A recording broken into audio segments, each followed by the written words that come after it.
تو یہ دو باتیں ثابت ہیں کہ پہلی چیز تو یہ کہ موت کی تمنا سے سچے لوگ کرتے ہیں، اور دوسری چیز یہ ہے کہ موت ختم ہونے کا نام نہیں ہے، موت مٹنے کا نام نہیں ہے، بلکہ موت بقا کا نام ہے اور موت ایک نعمت ہے۔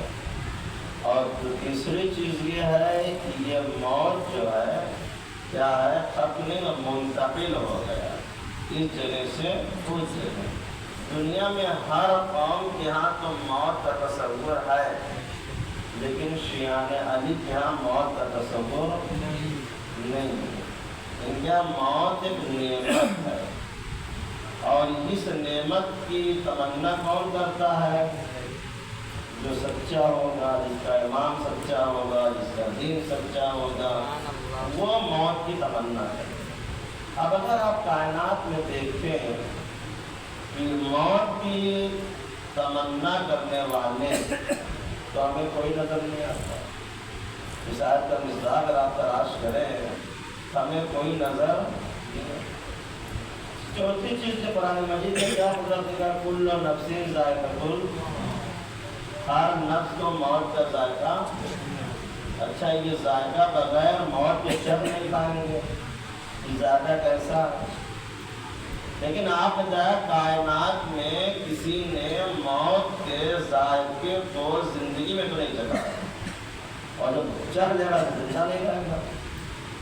لیکن آپ نے دیکھا جان قربان و آل محمد کا کہ جس وقت مولا حسین نے راستے میں جناب قاسم سے پوچھا کہ بیٹا تمہارے نزدیک موت کیسی ہے، کیا فرمایا تھا؟ شہد سے زیادہ، ابھی تو موت آئی نہیں ہے، تو ذائقہ کیسے بتا دیا؟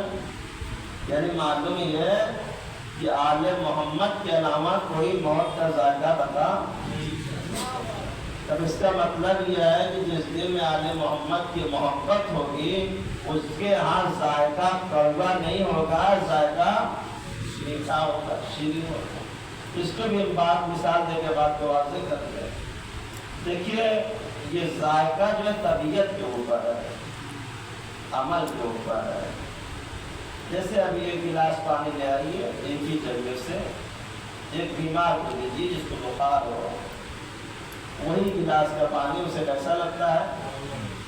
لیکن وہی پانی آپ دوسرے کو پلائیے جسے بخار نہیں ہے، طبیعت خراب نہیں ہے، وہی پانی کیا ہے؟ یہ کیا مطلب ہے؟ پانی ایک ہے، ذائقہ دو کیسے ہو گیا؟ گلاس ایک ہے، پانی ایک ہے، یہ ذائقہ دو کیسے بن گیا؟ تو اب جب اس کی آپ جستجو کرو، ایک طرح کڑوا لگ رہا ہے، ایک طرح میٹھا لگ رہا ہے، تضاد پیدا ہو جائے گا۔ یہ کیسا اختلاف ہے؟ جب ظرف ایک ہے، پانی ایک ہے، تو یہ میٹھا اور کڑوا کہاں سے ہو گیا؟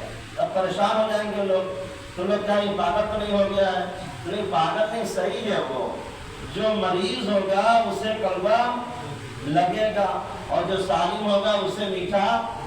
اب اسی کو دوسرے لفظوں میں کہا جائے، اگر روح بیماریوں سے محفوظ ہوگی تو موت کا ذائقہ میٹھا ہو جائے گا، اگر اس روح کو بیماریوں نے گھیر لیا ہوگا تو پھر اس موت کا ذائقہ کڑوا ہو جائے گا۔ جس کا مطلب ہے کہ ذائقہ کس کے اوپر ہے؟ اعمال کے اوپر ہے۔ اگر اعمال اچھا ہے تو میٹھا، اعمال اچھا نہیں ہے تو کڑوا۔ تو یہ بات ثابت ہو گئی کہ اس موت کے ذائقے کو اچھا اور برا بنانا ہمارے اور آپ کے ہاتھ میں۔ ہم جیسا چاہیں گے ویسے ہی بن جائے گا۔ اگر ہم چاہیں گے کہ ہماری موت کا ذائقہ اچھا ہو جائے تو ہمیں پھر ویسا بننا پڑے گا۔ آئیے میں آپ کو کہتا ہوں اور اپنی باتوں کو آگے بڑھاؤں۔ موت تو بڑھا کے سب کو معلوم ہے، ہر ایک کی زندگی میں 4 مراحل آتے ہیں۔ پہلے مرحلے کا نام ہے بچپنا۔ کیسے آپ پہچانیں گے بچپنا ہے؟ جب شرارت کریں گے، اچھل کود کریں گے، یہ نا روئیں گے، کبھی بچہ بھی ہے، یہ آ جاتا۔ اب کیسے پہچانے کہ بچہ جوان ہو گیا؟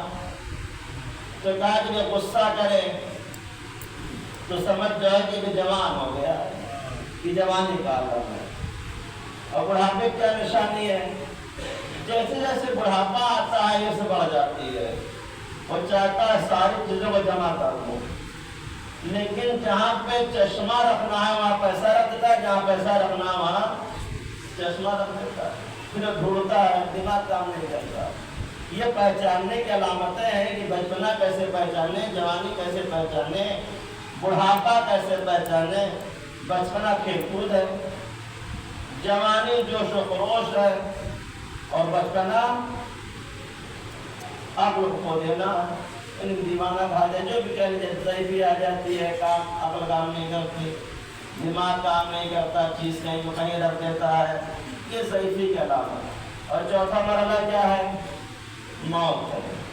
ہماری زندگی میں 4 مرحلے آئیں گے بس، لیکن آج تک آپ نے دیکھا کہ کسی نے یہ نہیں کہتا ہوا نظر آیا ہوگا کوئی کائنات میں کہ بچپنا حق ہے، کوئی نہیں کہتا ہے، جوانی حق ہے، کوئی نہیں کہتا ہے، بڑھاپا حق ہے، کوئی نہیں کہتا ہے، لیکن ہر ایک کی زبان پر ایک فکرہ ضرور آتا ہے کہ موت حق ہے۔ ممکن ہے کہ بچپنا دیکھے جوانی میں دیکھے، بھئی موت تو بچپنے میں بھی آ جاتی ہے، موت ماں کے شکم میں بھی آ جاتی ہے، موت جوانی میں بھی آ جاتی ہے، اس کا کوئی وقت معین نہیں ہے۔ اس کا مطلب یہ ہے کہ نہ بچپنا باقی رہنے والی چیز ہے، نہ جوانی باقی رہنے والی چیز ہے، نہ بڑھاپا باقی رہنے والی چیز ہے۔ اگر باقی رہنے والی چیز ہے تو موت۔ موت کیا ہے؟ حق۔ علی کیا ہے؟ حق۔ اب آپ سوچیں، جب موت حق ہے، علی حق ہے، تو حق وہی ہوگا جہاں علی ہوں گے، اور جہاں علی ہوں گے وہاں حق ہوگا۔ تو یہ موت جو ہے کبھی مٹنے کا نام نہیں ہے، موت باقی رہنے کا نام ہے۔ یعنی ہم یہاں آپ سمجھتے ہیں کہ مر جانے کے بعد ہم ختم ہو جائیں گے، نہیں، مر جانے کے بعد آپ ختم نہیں ہو جائیں گے، بلکہ مر جانے کے بعد آپ کو ابدی حیات مل جائے گی۔ صلوات محمد علیہ وسلم۔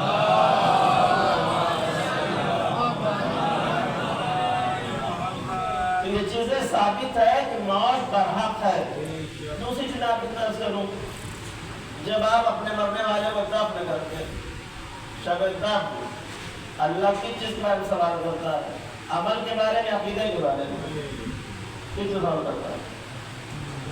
عقیدے کے بارے میں، عمل کے بارے میں، عقیدے کے بارے میں۔ یہ پہلی شرط جو اللہ کیا پوچھتا ہے؟ آپ کا دین، آپ کا قبلہ، آپ کا امام، آپ کا نبی، یہی پوچھتا ہے۔ فرشتہ آگے سوال کریں گے۔ اگر فرشتے شب دفن اعمال کے بارے میں پوچھ لیتے تو پھر یہ عدالت پر شک۔ یہ عقیدے کے بارے میں قدرت نے کیوں سوال کیا؟ اگر مرنے والا آل محمد کی محبت کو لے کر آیا ہے تو مشکلیں آسان ہو جائیں گی۔ اگر اس کی نمازیں چھوٹی ہوں گی تو اس کے بیٹے اس کی نمازوں کو ادا کروا سکتے ہیں، لیکن اگر مرنے والے کے دل میں ولایت نہیں ہے تو بیٹا ولایت کو باپ کے دل میں ڈال نہیں سکتا۔ اس لیے اعمال کا حساب و کتاب کب ہے؟ بروز محشر، وہاں سوال جواب ہوگا۔ یعنی اللہ ایک مہلت دیتا ہے کہ اگر باپ کی نماز روزہ چھوٹ گئی ہے تو اولاد پر فرض ہے اسے وعدہ کر دے یا کرا دے۔ اس لیے اعمال کے بارے میں اللہ نے شب دفن سوال نہیں کیا۔ عقیدے کے بارے میں، عقیدہ اچھا ہونا چاہیے۔ اگر عقیدہ اچھا ہوگا تو عمل تو خود بخود اچھا ہو جائے گا، لیکن اگر آپ کا عقیدہ نہیں اچھا ہے تو پھر عمل اچھا ہونے والا۔ آج سارا اختلاف اس عقیدے کے اوپر ہے۔ جتنا اچھا آپ کا عقیدہ ہوگا اتنی اچھا آپ کا عمل ہوگا۔ اور یہ عقیدہ علم والا عقیدہ ہو، جہل والا عقیدہ نہ ہو۔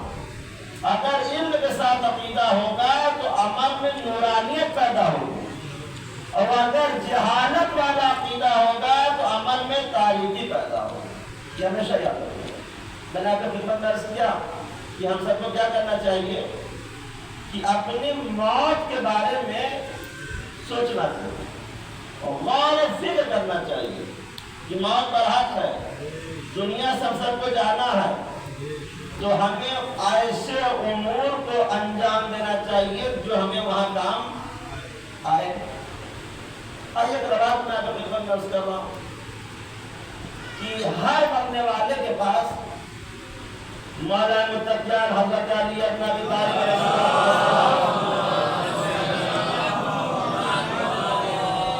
تشریف لاتے ہیں ہر مرنے والے کے۔ ایک روایت یہ ہے کہ نبی کریم اور مولانا متقیان ہر مرنے والے، دوسری روایت نہیں شہادہ معصومین آتے، اسی مولانا کا نام تو مسعود نہیں، لیکن 14 نور آتے، اور جب چاہنے والے کی نگاہیں علی پر پڑتی ہے تو چہرے پر مسکراہٹ کے آثار ظاہر ہوتے ہیں، خوش ہو جاتا ہے، اور جب ہی علی کی نگاہ مخالفوں پڑتی ہے تو پریشان ہو جاتا ہے کہ میں علی سے بچ نہیں سکتا، نہ دنیا میں، نہ موت کے وقت، نہ برزخ کے وقت، نہ محشر کے وقت، یہاں تک کہ بغیر علی کا دامن پکڑے ہوئے جنت میں داخلہ نہیں مل سکتا۔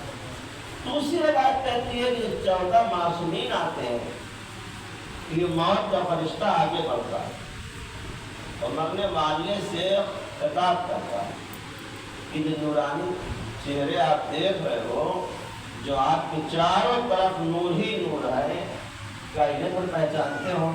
اب جب کبھی زندگی میں دیکھا تب تو آپ نے پہچانے، زندگی میں دیکھا نہیں تو آپ نے بہت کی ہر انسان کی طرف ہے کہ مولا سے ملاقات ہو جائے۔ کون ایسا ہے چاہنے والا جن کی ملاقات ہونا چاہتا ہو، لیکن دیکھا تو نہیں زندگی میں، کیا پہچانو اس میں سے کسی کو پہچانتے ہو؟ کیونکہ پہچانتا تو نہیں ہے۔ اب یہ موت کا فرشتہ کہتا جس کے لیے تم زندگی میں روتے تھے، دور دراز چلے جاتے تھے محفل سننے، مجلس سننے، وہی تمہارا امام ہے، اب دل چاہنے والا سنتا تھا پروردگار کاش کہ مجھے موت پہلے دے دیا ہوتا۔ دیکھیں موت نعمت کتنی بڑی نعمت ہے، جیسے امام کے چہرے کو دیکھا کہ پروردگار کاش کہ مجھے پہلے بلا لیا ہوتا کہ میرے مولا کی زیارت پہلے ہی ہو جاتی۔ یہ موت کا فرشتہ تعارف کراتا ہے، پہچانو یہ تمہارے پہلے امام دوسرے امام، اتنا چاہنے والا خوش ہو جاتا ہے، ایک مرتبہ اسی خوشی کے عالم میں جس میں سے روح پرواز کر جاتی اسے احساس تک نہیں ہوتا۔ یہ محبت میں انسان درد کا احساس نہیں کرتا۔ اس کی مثال دور حاضر میں آپ کے سامنے موجود ہے کہ جب ماہ محرم آتا ہے اور آپ زنجیر زنی کرتے ہیں تو کیا اس کی تکلیف آپ کو نہیں ہوتی ہے؟ تکلیف ہوتی ہے، لیکن اس وقت اتنا ہم محبت حسین میں ڈوب جاتے ہیں کہ اس محبت میں تکلیف کا احساس نہیں ہوتا۔ یہ محبت حسین ہے کہ حسین کی محبت میں نہ اس زنجیر زنی سے ہمیں تکلیف ہوتی ہے، نہ آپ کے شعلے ہمیں تکلیف پہنچاتے ہیں، چونکہ جب محبت حسین میں قدم اٹھتا ہے تو ساری آسانیاں پیدا ہو جاتی ہیں، تکلیفیں دور ہو جاتی ہیں۔ صلوات پڑھیں محمد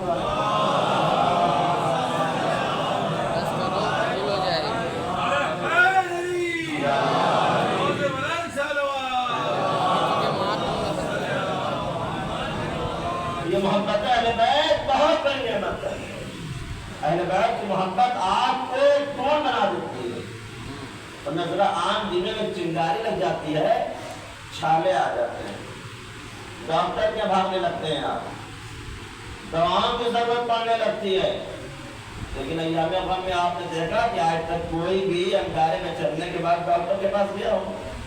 اچھا ماؤں کتنا اطمینان ہے، کتنا سکون ہے ماؤں کو، یہ بھی آپ دیکھیں، تصور کریں ماں کو کتنا آل محمد کی ذات پر بھروسہ ہے۔ یہی بچہ جب بچپنے میں ہاتھ میں گریب لگ جاتا ماں تب میں رونا شروع کر دیتی ہے، اسے لے کے ڈاکٹروں کے پاس بھاگتی ہے۔ لیکن جب حسین کی محبت میں یہ بچہ اپنے جسم پر زنجیر مارتا ہے تو ماں کے دل کو سرور حاصل ہوتا ہے، خوشی محسوس ہوتی ہے، اور ماں بے چین نہیں ہوتی ہے، لیکن حسین سے محبت کا یہ عالم ہے۔ کبھی یہ ماں بچپنے میں اپنے بچوں کو آگ کے پاس نہیں بھیجتی، لیکن حسین کی محبت کے ہر ماں کے دل میں یہ خواہش ہوتی ہے میرا بچہ بھی حسین کے نام پر آگ کا ماتم کر دے۔ یہ نہیں ہے۔ اب آپ دیکھیں اس محبت میں کتنا اثر ہے اہل بیت سے محبت میں۔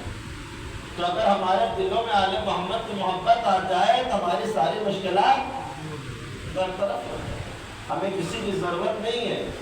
اور اہل بیت سے محبت رکھنے والا کبھی دنیا میں پریشان، اس کی آسان سی مثال ہوتے مسائل جو دعوت آپ کا نہیں ہوگا، ہم آپ بھی اس طرح سے اپنے آپ کو بنا سکتے ہیں۔ مولانا صاحبی یہ بارہ آپ نے سنا ہے، اس واقعے کو ایک بار نہیں بارہ سنا ہے، صرف محبت بارہ ہو کہ اگر اہل بیت سب کی محبت ہو جائے تو انسان کبھی پریشان، جب نکلے بڑے پریشان حال تھے، گھر میں فاقے ہو رہے تھے، کئی دن سے کھانا نہیں کھایا تھا، جیسے ہی صحابی امام خدمت میں امام نے دیکھا، آپ دیکھنے کے بعد کہا کیوں اتنا چہرہ تمہارا مطمئن ہے، کیوں پریشان؟ تو کیا فرمانا چاہنے والے؟ مولا گھر میں کچھ کھانے کو نہیں۔ امام نے کیا فرمایا؟ جو راستے میں مٹی کا ڈھیلا تھا، دیکھیے مولا کے نام میں کتنا اثر ہے، کتنی تاثیر ہے علی کے نام میں۔ اگر صدق دل سے، صدق نیت سے مٹی بھی اٹھا لی جائے تو وہ کیا بن جائے گا؟ سونا بن جائے گا۔ عقیدہ کا عقیدہ اگر اچھا ہے تو عمل تو خود بخود اچھا۔ اس صحابی کا عقیدہ علی پر تھا، جیسے ہی میرے مولا نے کہا کہ اس پتھر کو، اس مٹی کے ڈھیلے کو میرا نام لے کر اٹھاؤ، تو جیسے اٹھایا کیا بن گیا؟ وہ سونے کا بن گیا۔ خاصک نہیں مولا کے نام میں، یہ مولا کے نام کا اثر ہے۔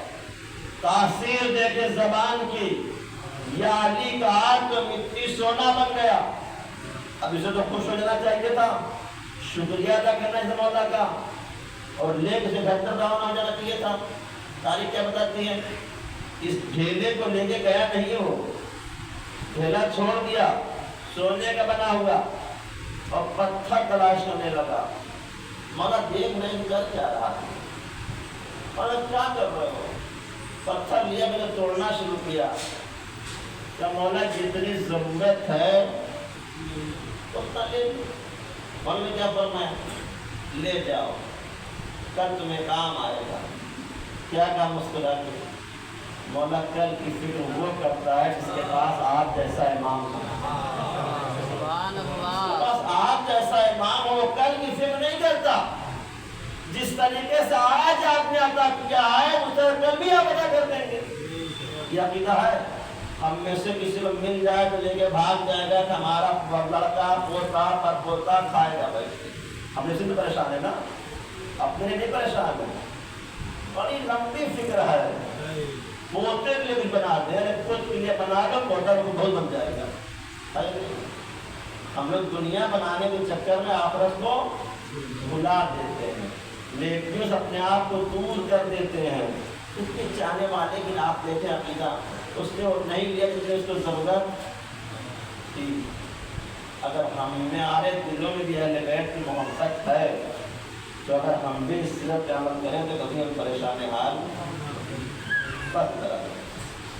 اگر اپنے مال میں اضافہ چاہتے ہیں، اپنی زندگی کو اچھی چاہتے ہیں، دو کام کریں، ایک اللہ کی عبادت اور ایک ماں باپ کی ولایت دلوں میں رکھ ہے، کیونکہ بغیر ولایت کے نہ نماز مکمل ہوگی نہ آپ کا عمل قبول، اور یہ ماں باپ کو بہت بڑی مل ہے، ان کا تو مرتبہ کوئی حاصل ہی نہیں کرتا، نہ باپ کا نہ ماں۔ باپ کو جنت کا دروازہ اور ماں کو جنت کرا دیا، اور قدرت نے سارے اعمال کو انہی کے اوپر رکھ دیا۔ تم جو کچھ کرو گے قبولیت کی شرط یہ ہے یہ تم سے راضی ہو، اور یہ راضی نہیں ہے تو سب دیتا ہے۔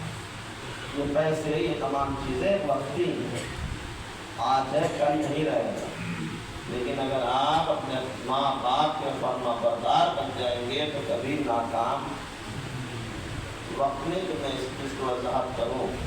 کائنات میں جس نے ماں باپ کے دل کو جیتا، اللہ نے اس کے گھر کو مالا مال کر دیا اور آخرت میں اسے جنت عطا۔ ایک تو خصوصیت نہیں ہے، یہ اندر روایت ہے کہ جو اپنے ماں باپ کو خوش کرتا ہے اس کا تذکرہ آل محمد کے گھروں میں ہوتا ہے، جو ماں باپ کو خوش رکھتا ہے اس سے آل محمد خوش ہوتا ہے۔ نبی کریم نے یہاں تک فرما دیا کہ اگر آپ اپنے کسی مجبوری کے تحت خانے خدا نہیں جا سکتے، میری زیارت کو نہیں آ سکتے، تو اپنی ماں کی زیارت، اپنے باپ کی زیارت کر لیا کرو، میری زیارت کا ثواب آپ کو حاصل۔ اب ساری باتیں ختم ہو، اس سے بڑا کوئی اور مرتبہ ماں باپ کا، یعنی ماں باپ کے چہرے کو دیکھنا خانہ خدا کی زیارت کا ثواب، ماں باپ کے چہرے کو دیکھنا نبی کریم کی زیارت کا ثواب اسے حاصل ہے۔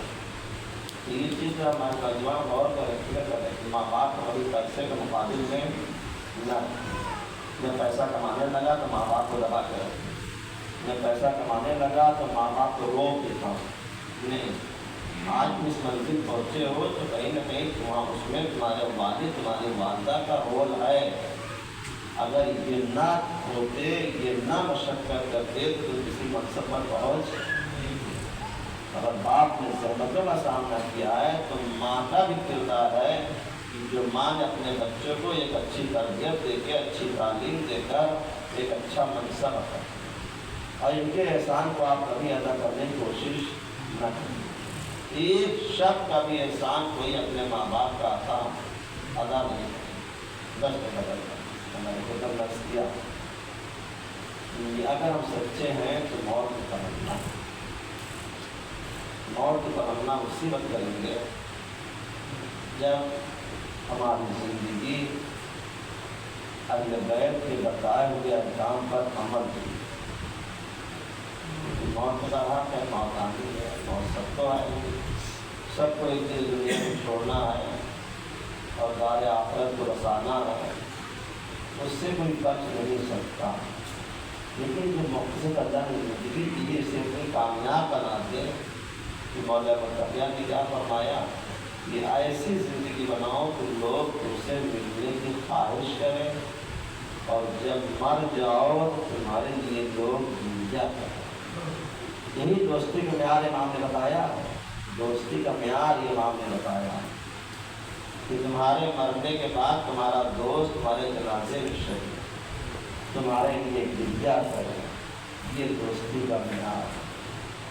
آپ نے دیکھا کہ جیسے دوست اللہ نے کربلا میں مولا کو عطا کیا، ویسے چاہنے والے کسی کو اللہ نے عطا کیا۔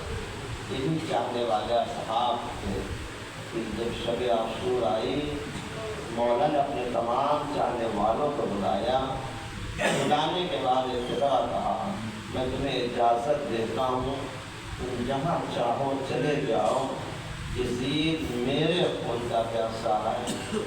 جب دیکھا چاہنے والے کھڑے ہوئے، کہا بھائی عباس چراغ کو گل کر دو، شاید اجالے میں جانا پسند نہ کرتے۔ یہ چراغ کو گل کیا گیا، ایک مرتبہ جو چراغ کو روشن کیا گیا، جب دیکھا تو چاہنے والوں نے تلوار کو نیام سے نکالے ہوئے مولا کا احسان کیے ہوئے ہیں، یہ آقا ہم آپ کو چھوڑ کر نہیں جا سکتے، مولا بس آپ اجازت دیجیے۔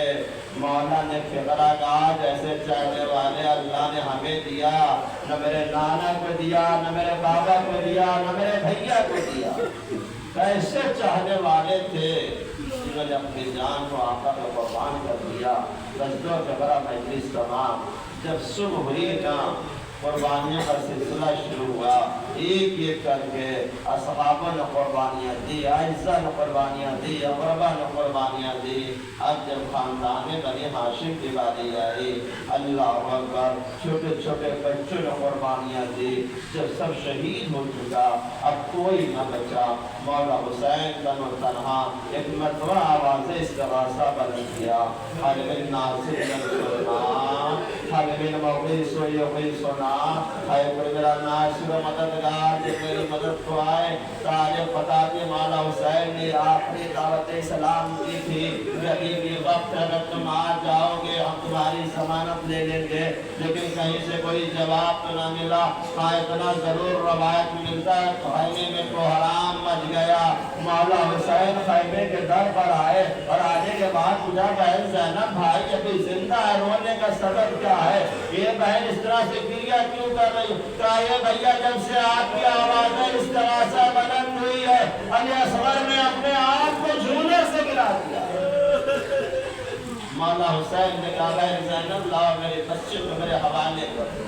آقا نے 6 مہینے کے بچے کو لیا، آقا کے دامن سے ٹھگ دیا، لیکن جب فوج اشیاء کے درمیان میں گئے نا، ایک مرتبہ فوج اشیاء جب آقا کو آتے ہوئے دیکھا تو سوچا لگتا ہے حسین قرآن لے کر آ رہے ہیں۔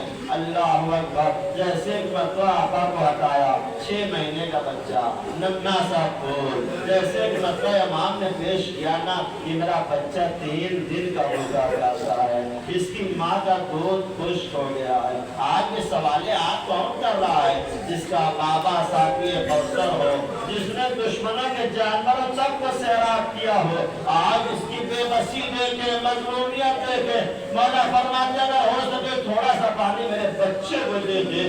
جب کوئی جواب نہ ملا امام نے فرمایا شاید تم یہ سوچ رہے ہو کہ حسین بچے کے بہانے پانی پینا چاہتے ہیں، تو لو میں اس بچے کو جلتی ہوئی زمین پر لٹا دیتا ہوں۔ ذرا تصور کریں اولاد والوں کا مجمع ہے، 6 مہینے کا سن ہے اور 6 مہینے کا بچہ، کربلا کی تپتی ہوئی زمین، عالم یہ تھا گرمی کا، اگر دانا زمین پر ڈالا جاتا دانا بھول اٹھتا۔